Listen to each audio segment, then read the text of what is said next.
ვარ ფასანაურიდან, დავიბადე ფასანაურში, გავიზარდე. გავთხოვდი ისევ ფასანაურში, ჩემს სოფელში. პირველ რიგში რომ მივედი, ხინკალი დამახვედრეს იქ და მოახვიო, მითხრეს. რო ვერ მოვახვიე, გაეცინა ჩემ დედამთილს და მითხრა რომ მოდი გასავლიო და მასწავლა ხინკალი. გაკეთებ. წიბწურაც დედამთილმა მასწავლა. წიბწურაც ვეძახით ყველით ან სხვა კარტოფილით. პირველი ხინკალი რომ მოვახვიე, დედამთილმა დაიწყო სიცილი. ესე არაო მითხრა, აი ესე და ისე კარგად მასწავლა რომ მე იმის ნასწავლი მოკლედ დღესაც ჩამესვლის ყურში. და მაინტერესა ამ სისტემაში არ მიმუშავია არასოდეს, დავტოვე ცოტა ხნით ოჯახი და წამოვედი.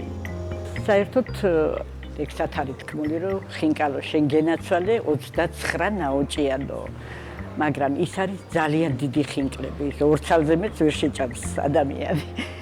მაგრამ ეხლა საერთოდ პატარა ხინკლებია და 15 ნაოჭზე ნაკლები არ აკეთდება საერთოდ. თუ კაი ხინკალი გინდა რომ გამოვიდეს 15 ნაოჭით 16, 18 ესე მაგაზე ნაკლები არ არის.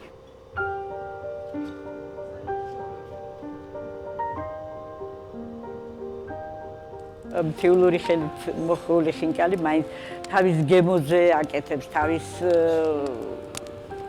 რაღაცას დევში ისეც რომ გებრიელი გამოდის რო იტყვიან.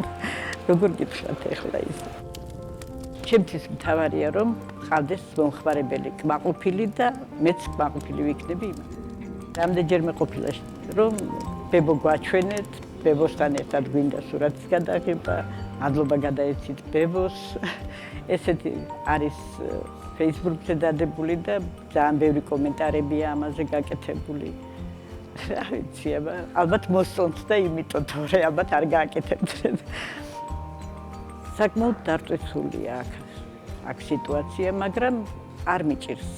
რადგან მიჩვეული ვარ სახლშიც, სამუშაოზეც ისეთ სამსახურში ვიყავი, რომ გადატვირთული ვიყავი ნამდვილად და ეხლა არ მიჭირს ჯერჯერობით და რა ვიცი, მგონია რომ სანამ ძალას შემწერს დავრჩები აქ და როცა ცოტა შევატყობ ჩემ თავს რომ აღარ შემიძლია, ალბათ დავბრუნდები ჩემ შვილიშვილებთან. პატარა ბიჭდა რომელსაც ქვია დავითი და ძალიან ვენატრები ნამდვილად. ჩემი ბეღურა ბებო იძახის თურმე.